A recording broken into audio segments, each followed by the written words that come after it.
Testosterone. রক্তে যদি টেস্টোস্টেরনের পরিমাণ কমে যায় তাহলে যৌন চাহিদা কমে যাওয়া, শুক্রাণুর সংখ্যা কমে যাওয়া, যৌন অক্ষমতা সহ বিভিন্ন ধরনের সমস্যা দেখা দিতে পারে।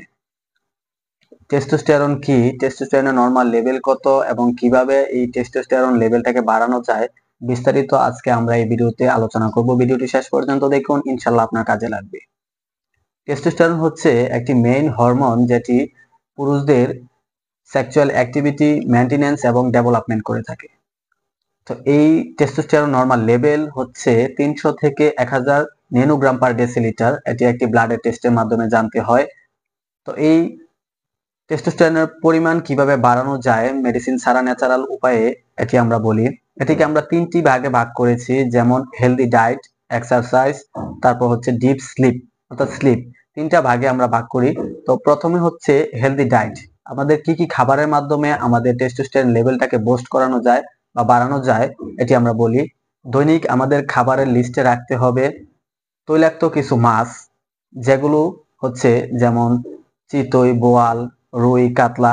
এই মাছগুলোতে হচ্ছে প্রচুর পরিমাণে ওমেগা 3 ফ্যাটি অ্যাসিড থাকে, যার কারণে এগুলো হচ্ছে টেস্টোস্টেরন লেভেলটাকে ডেভেলপমেন্ট করে। তারপর হচ্ছে আমাদের খাবারে আমরা রাখতে পারি দৈনিক ডিম। ডিমে হচ্ছে ভিটামিন ডি সহ ফ্যাটি অ্যাসিড থাকে, যার কারণে এটি হচ্ছে টেস্টোস্টেরন লেভেলটাকে ইমপ্রুভ করতে সহযোগিতা করে। তারপর হচ্ছে রসুন, মধু। এই বিষয়গুলো, এই খাবারগুলো আমাদের টেস্টোস্টেরন লেভেলকে খুবই দ্রুত হাই করে, যার কারণে এই খাবারগুলো পরিমাণ একটু বাড়িয়ে আমাদের দৈনিক খাবারে রাখতে হবে। তারপর হচ্ছে কলা। কলাতে একটি খুবই গুরুত্বপূর্ণ একটি বিষয় হচ্ছে কলা। কলাতে ব্রোমেলিন নামক এক ধরনের এনজাইম থাকে, যেটি হচ্ছে আমাদের টেস্টোস্টেরন লেভেলটাকে হাই করে। তার জন্য আমাদের দৈনিক খাবারে এই কলাটাও রাখতে পারি। তারপর হচ্ছে এক্সারসাইজ। তো এক্সারসাইজ হচ্ছে কিছু এক্সারসাইজ যেমন ক্যাগেল এক্সারসাইজ সহ আরো অনেক বিভিন্ন এক্সারসাইজ আছে। মোট কথা হচ্ছে প্রতিদিন আপনাকে 30 থেকে 40 মিনিট এক্সারসাইজ করতে হবে এবং যদি ওভারওয়েট থাকে সেটিকে কন্ট্রোলে নিয়ে আসতে হবে।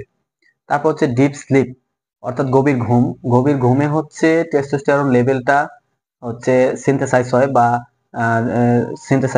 ত্বরান্বিত হয়। তার জন্য হচ্ছে দৈনিক 7 থেকে 8 ঘন্টা আমাদের ঘুমাতে হবে। বিশেষ করে রাতে ঘুম, অনেকে আমরা লেট নাইটে আমরা ঘুমাই, যে সকালে দেরিতে উঠি। এটি অবশ্য উল্টা আরো ক্ষতি করে, যার কারণে হচ্ছে রাতে ঘুমানোটাই উত্তম। তো এই নিয়মগুলো মানার পাশাপাশি আরো কয়েকটা বিষয় আছে, যেমন কিছু খাবার আপনাকে পরিহার করতে হবে। তার মধ্যে হচ্ছে যদি স্মোকিং এর অভ্যাস থাকে সেটিকে কমিয়ে আনতে হবে। এই টোবাকো টেস্টোস্টেরন লেভেল কমায়। তারপর অ্যালকোহল ইনটেক যাদের অভ্যাস থাকে অ্যালকোহল খাওয়ার, এই অ্যালকোহল খাওয়াটা কমিয়ে আনতে হবে। চিনি দিয়ে তৈরি বা চিনি খাবার যেগুলো আছে এগুলোকে কমিয়ে আনতে হবে, এগুলো টেস্টোস্টেরন লেভেল কমায়। তারপর হচ্ছে এক্সেসিভ মেন্টাল স্ট্রেস। এটি হচ্ছে খুবই গুরুত্বপূর্ণ একটা বিষয়। যদি অতিরিক্ত মানসিক চাপ থাকে সেক্ষেত্রে আমাদের ব্লাডে এক ধরনের কর্টিসল নামক পদার্থ তৈরি হয়, যেটি আমাদের টেস্টোস্টেরন লেভেলটাকে লো করে ফেলে। তো এই অত্যাধিক হচ্ছে মানসিক চাপে থাকা যাবে না।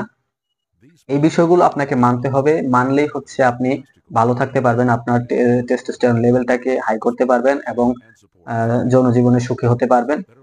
তো এই ছিল আমাদের আজকের ভিডিও। আমাদের ভিডিওটি দেখার জন্য ধন্যবাদ। আমাদের চ্যানেলে আরো অনেক ধরনের ভিডিও আছে, বিশেষ করে কিভাবে দ্রুত বীর্যপাত কমানো যায় এবং ইমার্জেন্সি পিল, বিভিন্ন বিষয় নিয়ে আমাদের ভিডিও আছে। আপনারা চাইলে আমাদের চ্যানেলে ঢুকে দেখতে পারেন।